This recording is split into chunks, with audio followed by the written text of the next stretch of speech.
Everybody good to go? All right. Again, our condolences go out to the family of Kathleen Moore, all our family and friends.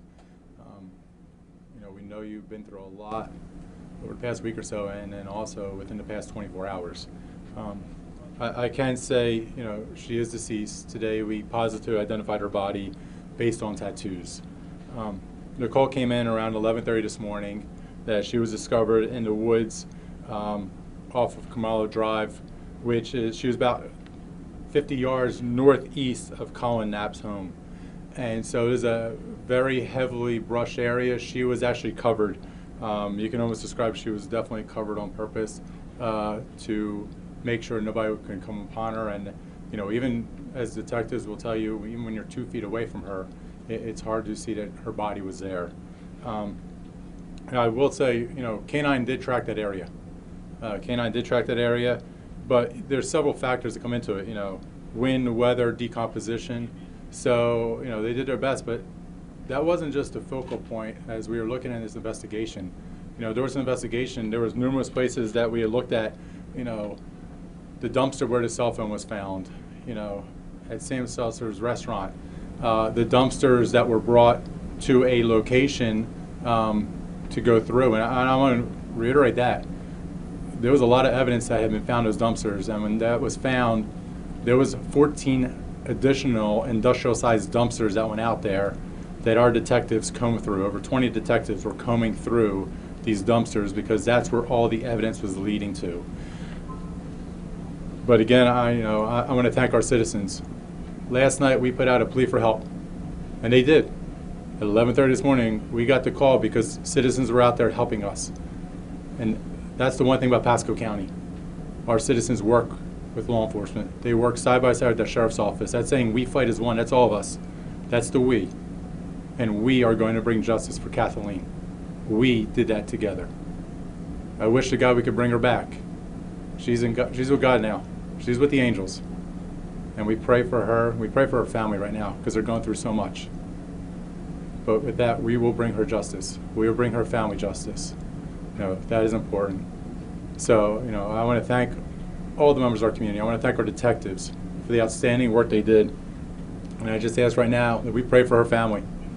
And I also ask that if anybody is in a domestic violence relationship, please use Kathleen's life to learn from the fact that maybe her life, her sacrifice that she went through is to save somebody else.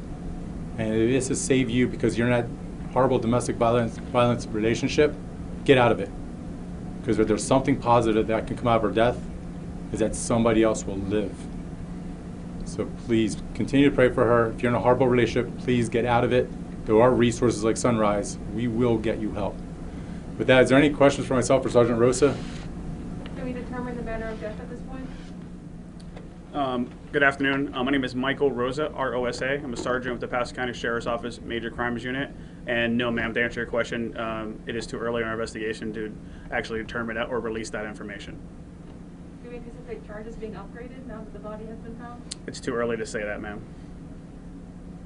Anything you can say about the search and canines from the Pasco County Sheriff's Office going over this area and not finding her sooner? I will let the sheriff answer that. Yeah. So this is one of those things. It's just one of those things that we're human beings. We did our best. We've done our best. We had drones up. We had deputies out there. We had canines out there, and it's one of those things. She was a very wooded area, covered up. Wind, weather, decomposition, those all play factors in a search. So I'll go back to it. It's everything in life works better when it's a team. And that plea to our citizens, we mean it. We want our citizens to work with us. And that's what happened. The citizens were out there working with us. And those dogs do a phenomenal job. But this is the facts of life. We have to work together as a team. And when we work together as a team, those are those things that came together. And we were able to find Kathleen. That was a critical part. But, I'm proud of the work our detectives did. The focus of the investigation actually was those dumpsters. 14 industrial-sized dumpsters. People were, remember, the evidence, the blood-stained clothing was in those dumpsters. We had to search all those dumpsters before they got taken off to landfills. We wanted to make sure that every piece of evidence, God forbid if Kathleen was in one of those dumpsters, that we found her before they were taken out of our community. That was a focus for us. There was no evidence that led us that she was going to be 50 yards into that wood line at the time. What was priority for us was getting into those dumpsters and making sure she was not in there. As horrible, as gruesome as that sounds, it's the truth. And that's what we had to focus on at the time. But as we go back, was that area going to be searched again? Yes, because we did our due diligence in those dumpsters. We were going to go back to other areas to keep searching. We know it was critical to find her. We know that it was critical to Bruce Bartlett's office at the state attorney's office to make sure that they get prosecution. And I know, and I heard people, oh, how can you make that arrest? You know, how can the state attorney get a warrant when there was no body? There was a lot of evidence. But we know finding her, 2 reasons. One, most importantly, is for her family. I can't imagine a family, you know, one is knowing she's dead, but even worse is not knowing where she is. Second is to make sure we get prosecution, we get justice in this case. So I can understand that part where people say, I can't believe that, you know, well, how can you not find her? It wasn't the focus at the time because all the evidence led us to believe she may have been in one of those 14 dumpsters. Can you talk a little bit about the evidence, a little bit more about the evidence that you guys used to make that arrest yesterday? Obviously, we couldn't talk about it because we hadn't found her. Right. Does finding her now change that? And I'll let Sergeant Rosa, because they're the ones going to be working with prosecutors. So not necessarily, ma'am. So we can tell you that it was more than just the blood on our defendant's pants that led us to the arrest. However, a lot of information we cannot reveal at this time. I will tell you that my unit and my leadership has worked multiple homicide investigations, and our investigations don't stop after an arrest. Our investigations, most of the time in homicides, begin after an arrest. So we were planning on doing multiple other things during this investigation to include researching those woods. Can you talk a little bit about the tattoos that were used to identify her? Where were those located, and what were those of? Probably out of like respect for the family, I'm not going to give you where the tattoos were located, but there were multiple tattoos that specifically identify her. Are you able to give us a time of death or an estimation on when you believe she might have died? No, ma'am. And at this point, we are working on that right now with different scientists right now to figure that out. But however, we cannot give that. I would be guessing at this point. Sheriff, I know you had a message for Knapp yesterday. You were pleading with him to say something to help us find her. Obviously, that didn't happen, but now that we found her, any message to him tonight? Yeah, and I'm going to get to that one point. I just want to hit this other point too. Remember also, when this investigation started and it came out of Pinellas and they said Kathleen was last missing here in Pasco, we didn't assume that she was dead. You know, we assumed that she was alive, and we were searching to find a live person. So those are those things. When you're doing searches, you're moving quick. You're going places. So I just want to make sure that's out there.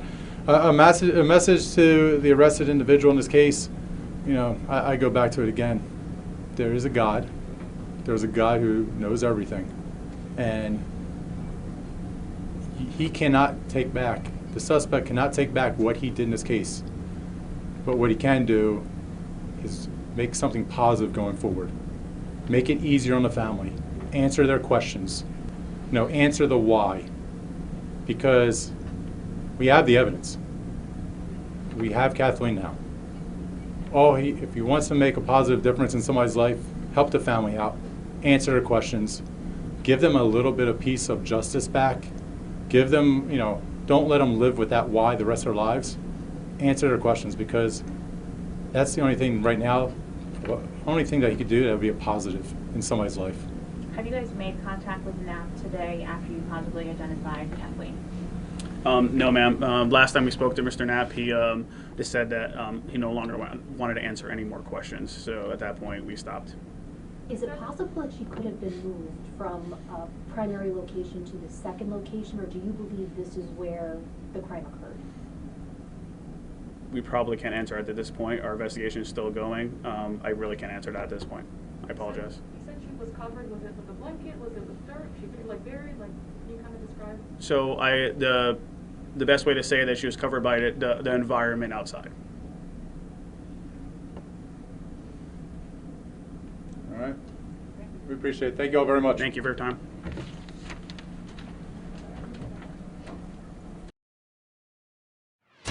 Breaking news on WFLA now.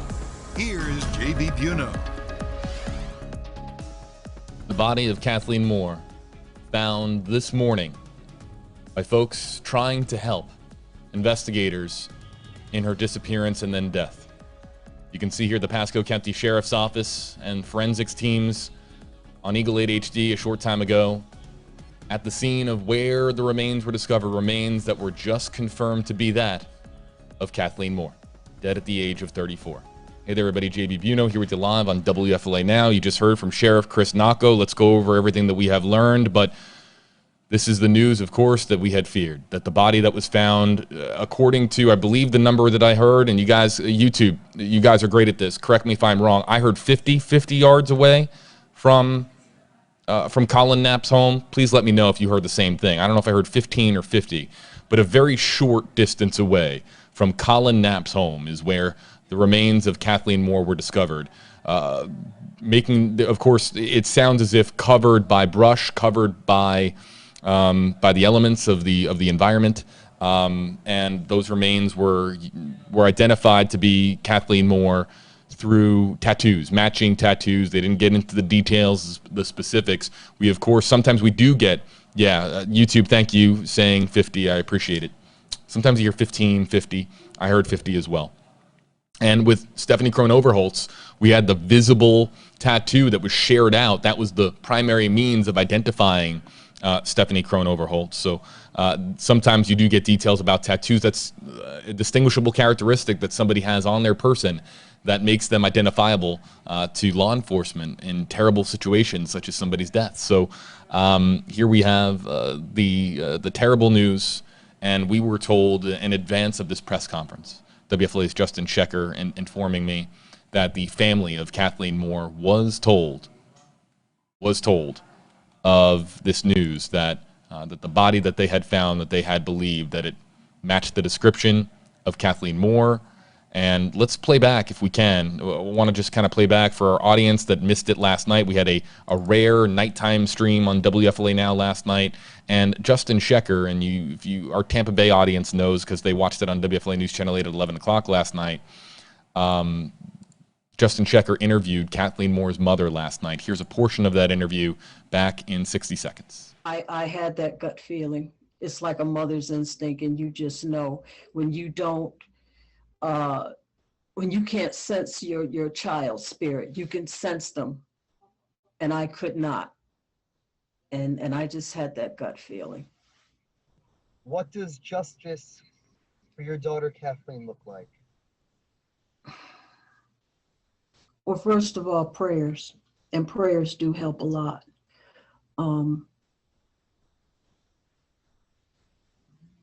Justice to me is finding out what really happened. I truly believe that we all in life have to take a journey, and I just wish that Kathleen's journey didn't stop where it did.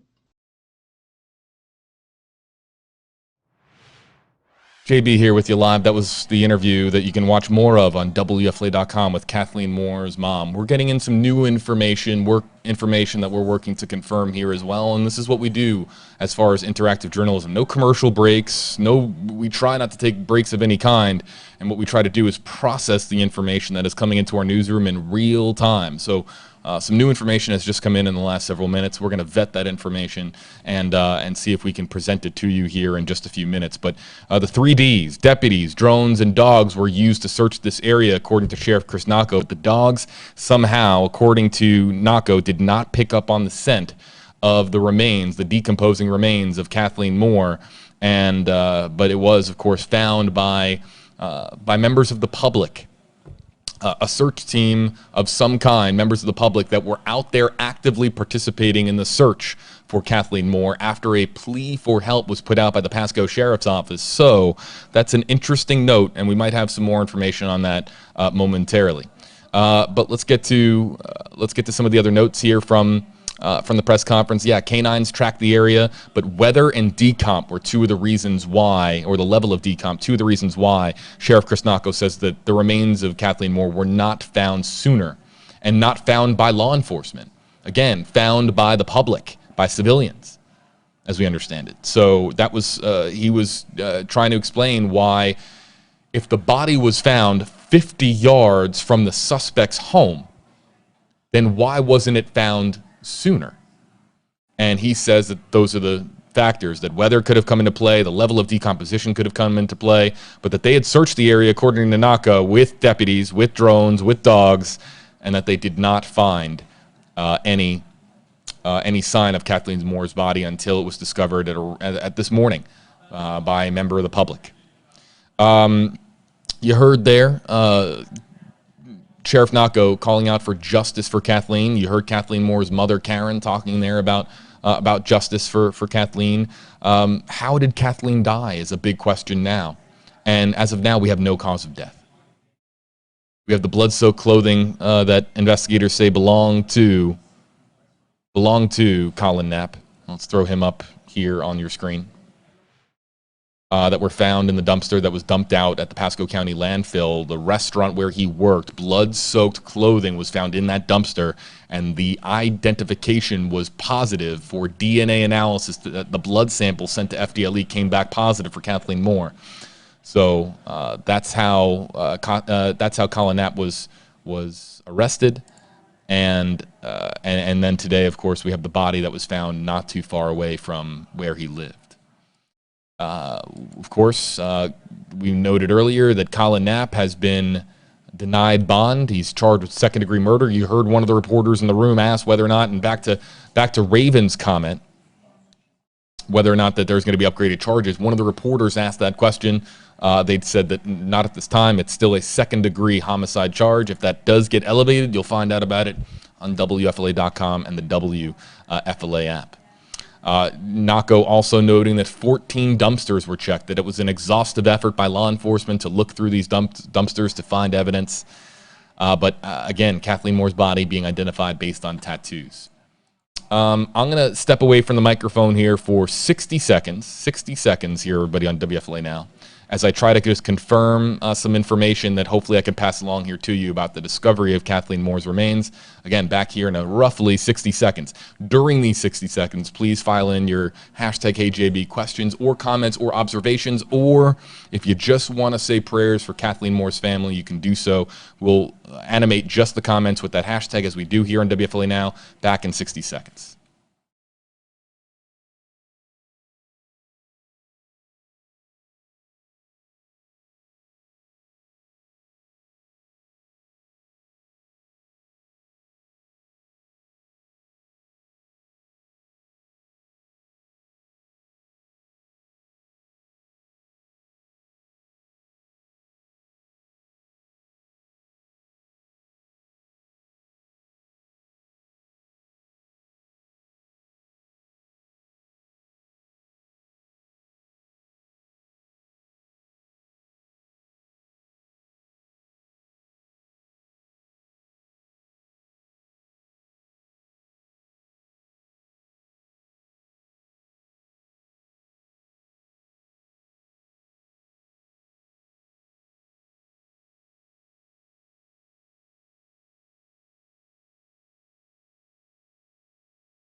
And back here with you live, everybody, on WFLA Now.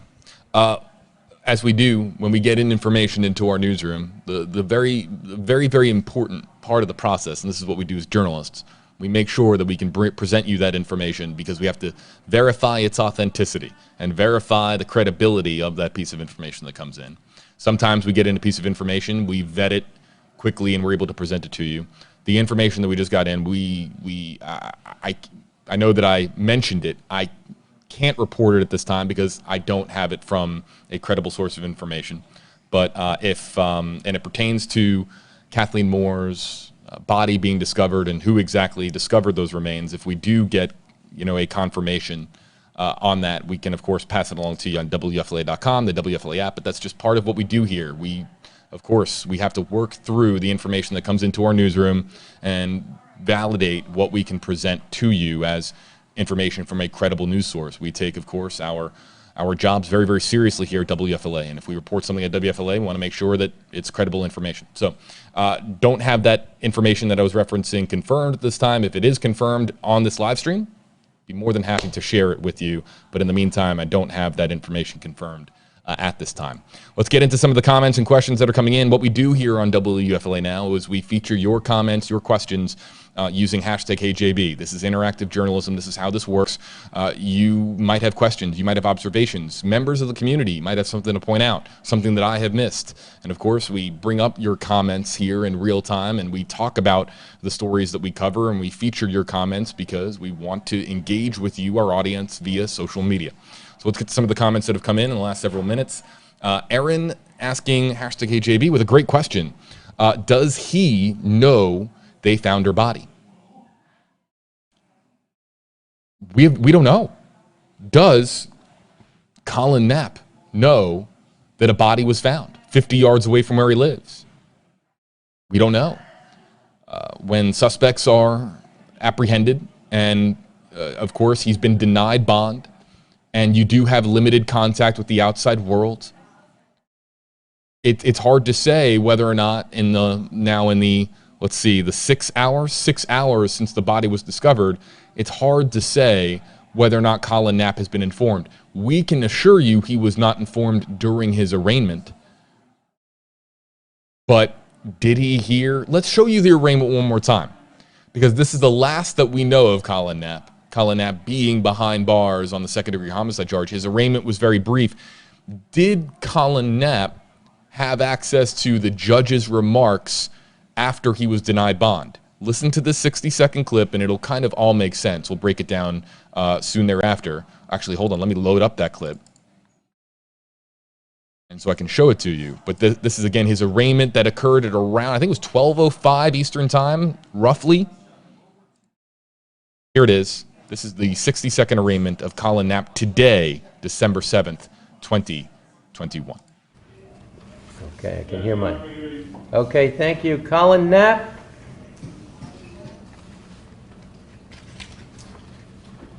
Mr. Knapp, you had a warrant that was issued for you for murder in the second degree, and you've been set at no bond in this case. Do you wish to have an attorney to represent you in this matter? Yes. Can you afford one, sir? No. All right, well, appoint the public defender. The bond remain at no bond. Thank you, sir. Your Honor, Yes. he's entitled to a bond unless the court makes a finding that proof of guilt is evident or the presumption is great, as per Rule 3.131 in the Rules of Criminal Procedure. I'm aware of that, counsel. I know you. Okay, all right. And I am making that finding. So Thank you, Judge. perhaps you're not aware of, there's been new developments in that case as well. Okay? Yes, sir. Which makes it even clearer. Okay, next case.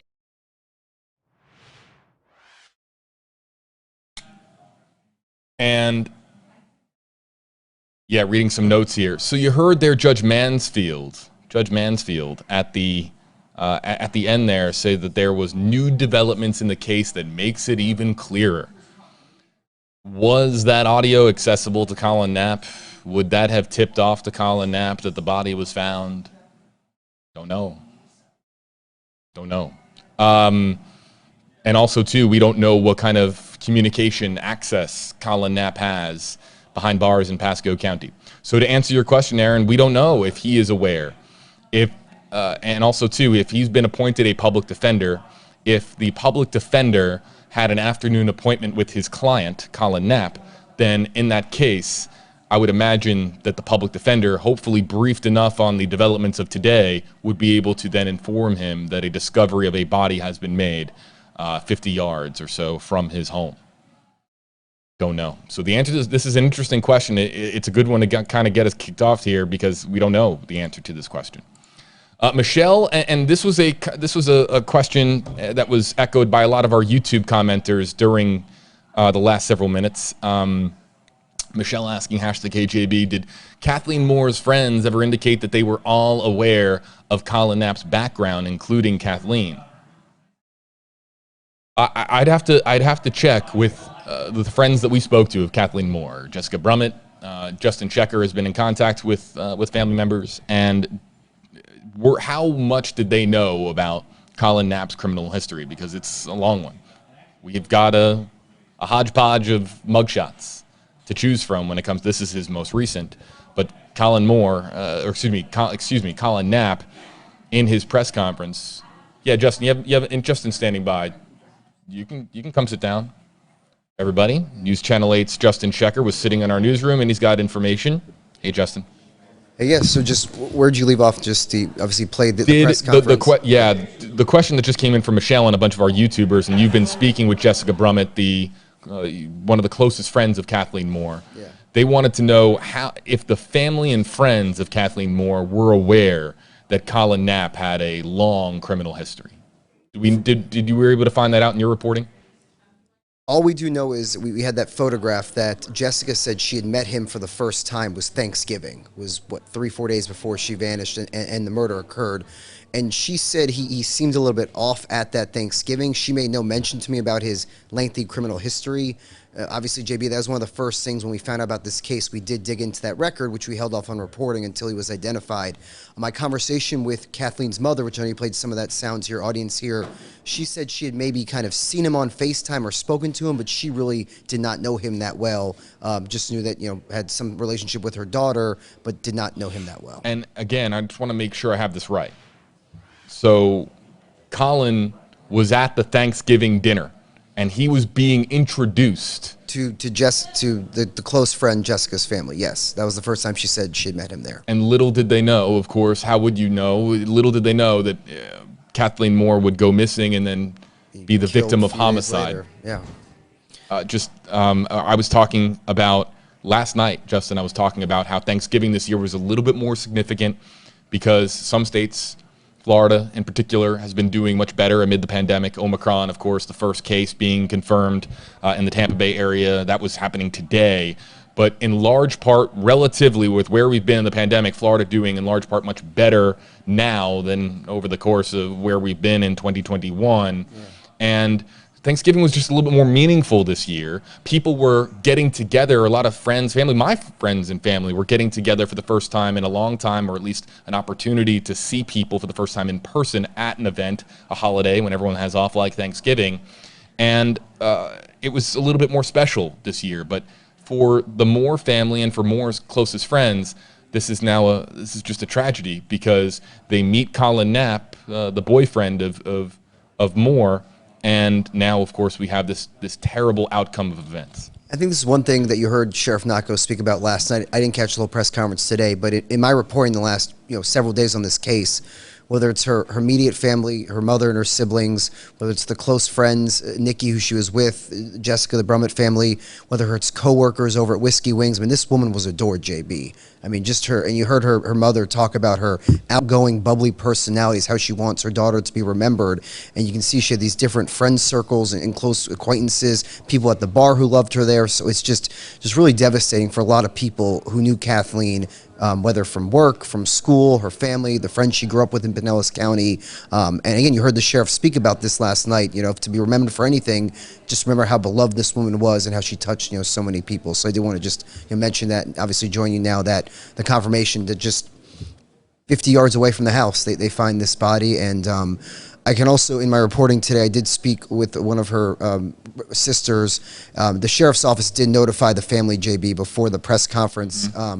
And again, we waited off till they had the official confirmation that this is indeed the body of Kathleen Moore. But just like yesterday, the family was notified before Sheriff Nacco came out and spoke publicly to reporters, and obviously be able to stream that with our viewers here. We had some follow-ups that just came in. Tonya Brown, #HeyJB, how long were they dating? And Valentina LeRae, #HeyJustin. So it was a new relationship? It's been described as an on and off again relationship. I think it's over the course of a few years. I don't know exactly how long. This wasn't a serious thing where the two of them lived there together. She had her own residence in Pinellas County. They had this on and off again relationship. And we know from her friend's account on that Sunday that, you know, there have been arguments during the day. They went out to, I believe it was a beach bar in Indian Rocks. There was obviously drinking involved. And at that point, Kathleen had left her friend in Largo to go back with Colin to his house there. So I don't know the exact years, but it's been described to me by multiple friends as an on and off again relationship. All right, Justin, appreciate you stopping in. I can hang for a little more. You can hang out for as long as you want. Mike's always open over here on WFLA Now. So let's you want to take a couple more? Yeah, I got a few more minutes here. Justin, all our team of reporters always working around the clock. Everybody, as far as the stories that we cover here at WFLA.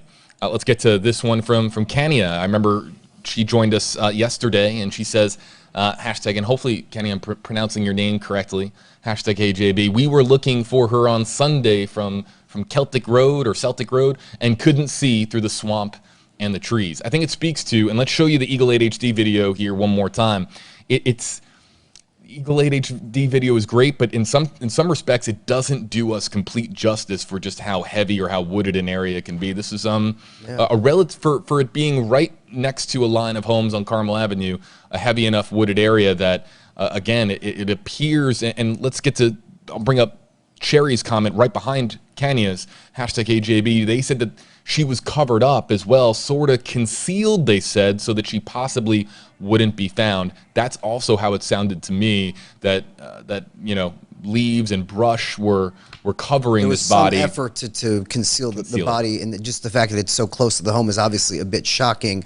I did catch some of the press conference, JB, which Sheriff Nacco talked about. A lot of the focus was on the dumpsters where they found the bloodied clothes. Obviously, they dumped that over at the landfill, recovered that key evidence. He also mentioned the dumpster where the phone was found. So, you know, they were searching, they were looking, but again, I think this is, as you heard the major crimes detective say last night, obviously having the body is important for the prosecution, for the legal case, but more so than anything, just important to recover this young woman's body for closure for her family. And the fact that here we are now, what is about 8-9 days after the murder, her being reported missing, to have the body recovered, hopefully that does bring some closure for Kathleen's family. David Fassel, #HeyJB, how much heavy brush was over her body? Enough that it was concealed. Rivera Freddy, #HeyJB, prayers to the family. I'm living this right now with my daughter in Florida. I'm in Philadelphia, and it just breaks my heart. I pray for my daughter every day. Domestic violence, domestic abuse awareness. These are domestic violence awareness. It was a theme in this press conference. It's been a theme in way too many stories that we have covered of late. It is an emerging conversation, a conversation that is so strenuously overdue. And I'm glad you heard the sheriff say if anything could come out of this. Obviously, you know, we talked so much with Gabby Petito's story. Now here we are just a few months later, a tumultuous relationship that obviously ended in this horrific murder and the violence here. And, you know, knowing there are resources available for anyone out there who knows a loved one who is in a domestic violence relationship. You heard the sheriff talk about this, and it's just got to pray people can get the help they need, can have these abusive relationships before it's too late. And if anything come out of these horrible stories, JB, is just us talking about it, raising more awareness. I know you tweeted out last night. What was the organization you spotlighted? Pasco Sunrise Shelter, Sunrise Shelter of Pasco County. This is a domestic violence shelter for folks in the Tampa Bay area, not just for Pasco County. Yeah. So I want to speak to people in Tampa Bay. If you have a situation involving domestic violence, domestic abuse, if you feel like you have no other choice but to stay in the relationship that you are in, You are wrong. You do not have to be subjugated to abuse in an abusive relationship. And the great folks over at Pasco Sunrise Shelter of Pasco County, Sunrise Shelter of Tampa Bay, they are willing to help you out. And there's also a national hotline. I tweeted out the information yesterday. I participated in a charity live stream event. Big shout out to the folks over at Popcorn Planet. Local streamer Andy Signori, who organized a charity event to raise money for Sunrise Shelter of Pasco County. This is an overdue conversation. We've had it with way too many stories that we have covered of late, and I just want people out there to know that you're not alone if you're somebody who has suffered from an abusive relationship or have been the victim of domestic violence, and that there are resources out there to help you. So please do not feel, I don't want anyone out there to ever feel like you don't have a choice, that you do not have a way out. You do. You always do. There are people ready to help you. And again, those resources on my WFLA JB Twitter account, but they're also on WFLA.com and the WFLA app. Well said, JB. Kevin, Senior, #HeyJB, thank you, and prayers to the family and friends. A lot of prayer comments coming in as well. And Marissa Jean with, if there's one question now that we don't know the answer to, and I don't know how much, families grieve in different ways, and loved ones of the deceased react in different ways and grieve in different ways. But Marissa asking #HeyJB, how was she killed? We don't have a cause of death. Look, this is the bodies recovered, about 5-6 hours ago, if that. And some families want to know. I would say that most families want to know how their loved one died, but it's not. For some families, it's an urgent piece of information that they want to find out through the grieving process for them to gain closure, to know exactly what happened. But we don't know. I mean, you've been in contact with the family? I think you played the clip last night where I asked the mom. I said, I played it twice. What does justice look like? And she talked about getting to the bottom of the truth of what happened. So presumably the family wants to know more detail, what happened, what could have led him to snap, to a motive to turn this violent. So they want answers about what happened that night, and obviously the amount of information we've gained in the last 24 hours. It's certain that the Pasco County Sheriff's Office, this is a top priority for them now. As you know, is in these cases, the body will likely be turned over to, probably is already being turned over to the medical examiner to determine a cause and manner of death. Obviously, the manner here, they've already determined this being a homicide based on the blood evidence they recovered. But the how, that should come out in the next few weeks, JB, if not publicly, as we continue to follow the legal proceedings in court. I imagine that evidence will be entered at some point into this case. And Marissa, I think we're going to wrap up here our WFLA Now streaming coverage with that comment. WFLA's Jeff Patterson is live on the air tonight on WFLA News Channel 8 covering this story. And yeah, this is, and let me just confirm, I just had somebody text me.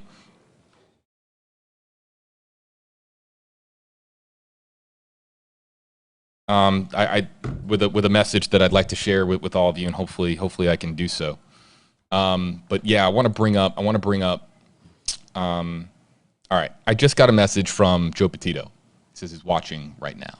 Oh, wow. And Joe Petito, Gabby Petito's father, someone who is trying to do some tremendous good in the world through the Gabby Petito Foundation, which we have talked about so much here on WFLA Now, Justin, myself, WFLA's Josh Benson, WFLA's Allison Henning. We have talked about the Gabby Petito Foundation and what Joe Petito, Nicole Schmidt, Tara Petito, Jim Schmidt, the entire Petito family and their inner circle, their very, very close-knit inner circle, what they are trying to do.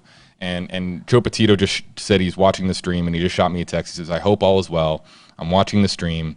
If you could, put up the phone number to Sunrise to people so that they can see it. This whole story is heartbreaking. It is. And I'm speaking to you, Joe. It's heartbreaking. It's and it's another story of domestic violence being a theme in a relationship between two people. And in this case, we have Colin Knapp being arrested and charged with second-degree homicide, and we have 34 years old was Kathleen Moore, her whole life ahead of her. I mean, young. Justin, and had her whole life ahead of her, and she's with us no more. It's just a terrible, just a tragic story. And again, from being where she worked at the bar there, Whiskey Wings, I mean, she was beloved there, but her mom also told me that she had hoped to become a nurse one day. She was taking phlebotomy classes and wanted to pursue that. We also had reported that, you know, she does have a daughter who she had when she was younger, is being raised by another family, but she was still in that young girl's life as well. And obviously the sister is being left behind, so it's just really heartbreaking all around. And the one other thing, I don't know if I mentioned this, JB, when I talked to the mom yesterday, the last time she spoke with her daughter would have been on her birthday, was last Sunday. So now this mother is going to have this horrible, you know, anniversary around when her birthday is, was the last time she's able to talk to her daughter. And there you see the number on the screen. JB just put it up. Sunrise Shelter of Pasco County, 352-521-3120. There's also a national domestic violence hotline. It's easier to remember. 1-800-799-SAFE. 1-800-799-SAFE. It's the National Domestic Violence Hotline. And again, domestic violence being the opening theme of the press conference last night and repeated again today by Sheriff Chris Nacco. That's 2 press conferences in a 24-hour period connected to the Kathleen Moore's homicide, where he says that domestic violence was a component here in this relationship. It's been part of their investigation.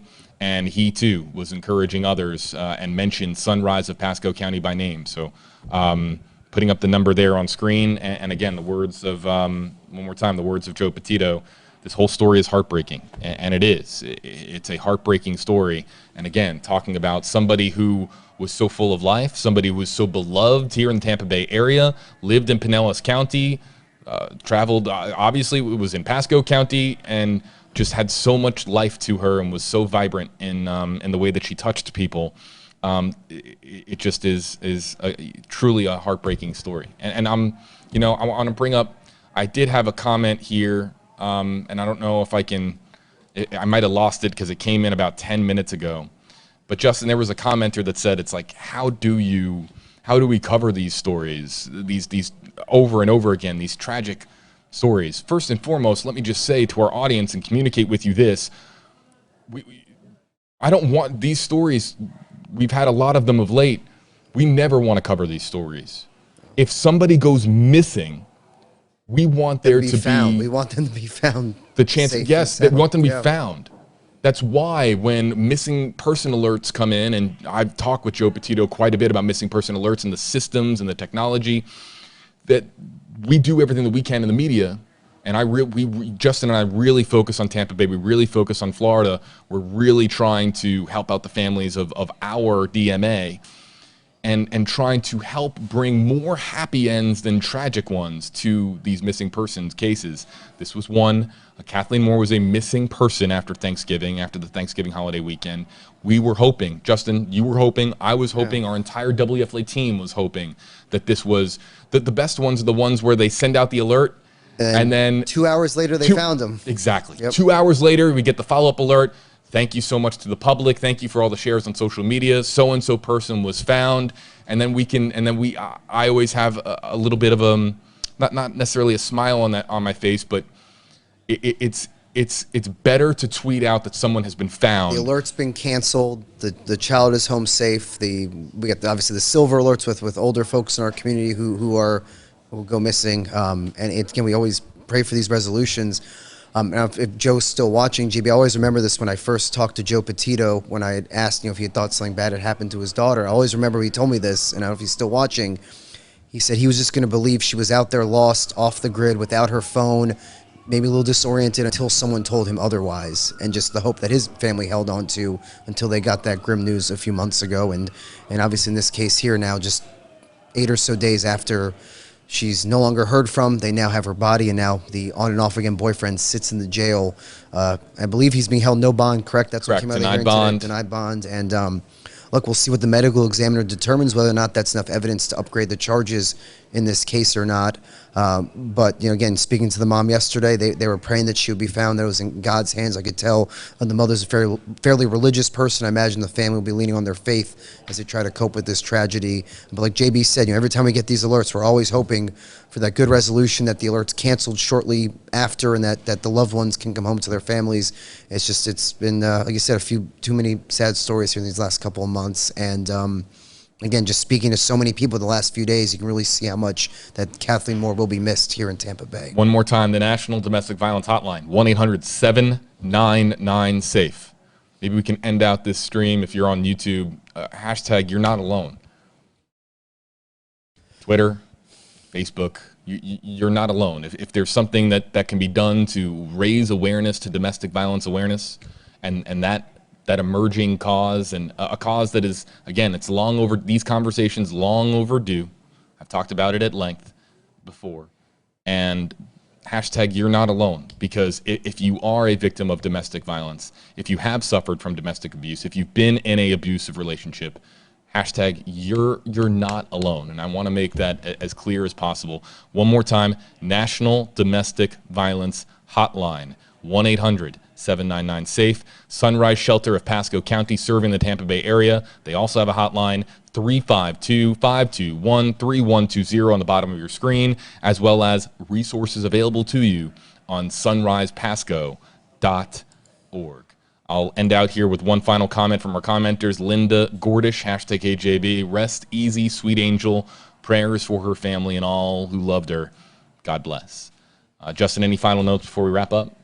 Again, just it's been a fast-moving 24 hours with the news of the arrest and now the recovery of her body. We will obviously stay on top of this to see what the medical examiner does find, and we will be obviously following the court case with Colin Knapp, now charged with second-degree murder. But hopefully the recovery of her body can provide some closure to Kathleen Moore's family and friends. I have reached out to a friend to see if there's going to be any type of vigil tonight. I have not yet heard back. My phone's over there, so we'll obviously keep an eye out if there's any more services, ceremonies to remember and honor her life, and we will definitely stay on top of that. And again, our thoughts and prayers with Kathleen Moore's family and friends as they go through this difficult time. But as we're trying to do here, trying to raise some awareness here about domestic violence, and hopefully someone maybe sees this and is able to get the help they need, and something good can come out of this awful tragedy out of Pasco County. I'm seeing Monica and Bibi and Haley and Tyla and Deeks and Sherry and Sapphire Eddie, a lot of folks now commenting with hashtag you're not alone. You're not alone.